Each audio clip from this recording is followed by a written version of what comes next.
Andrew Rubinacci. I am on the Revenue Management Advisory Board. I'm with Intercontinental Hotels Group. And how I started in revenue management, it was the early days. I don't even know if it was officially called revenue management, but I was going through several things in my career at the time. I was very young, studied hospitality and sales and marketing in school. While I was in school, did just about every job in a hotel.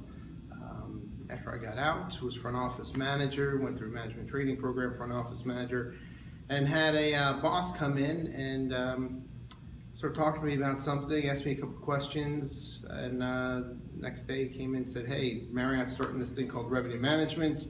They've done it around 3 or 4 months ago. We want you to do it for us." And it was Intercontinental Hotels Group back then. So yeah, started it. I was the first one to figure out what it is and tell us how it goes. So, put together a lot of Excel spreadsheets for forecasting and displacement analysis and everything else, and spun up revenue management meetings and how to review groups and all that.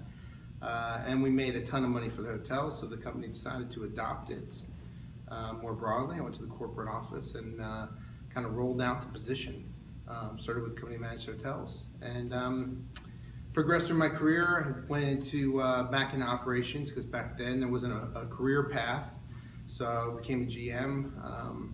They sold me. They sold my hotels. So I went to Bristol Hotels and they found out my background in revenue management in the mid to late 90s and said, "Hey, we want to start that here too. So would you do it?" So I went to their corporate office and started doing that and got involved in distribution as well.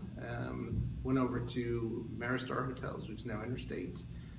Did it there, distribution revenue management, and then came back to IHG and really dabbled more in distribution. The first couple years I was back, but went over to Europe and handled all the channels, distribution, marketing, and revenue management for Europe, Middle East, and Africa. And I came back up to the U.S. and now I head up both revenue management and distribution for the whole group. So that's my journey in a nutshell. That's why I think revenue management is just a fantastic career. It allows you to do a lot of different things. It's still evolving, it's still growing, and I think there's a lot of runway with it still. So thanks.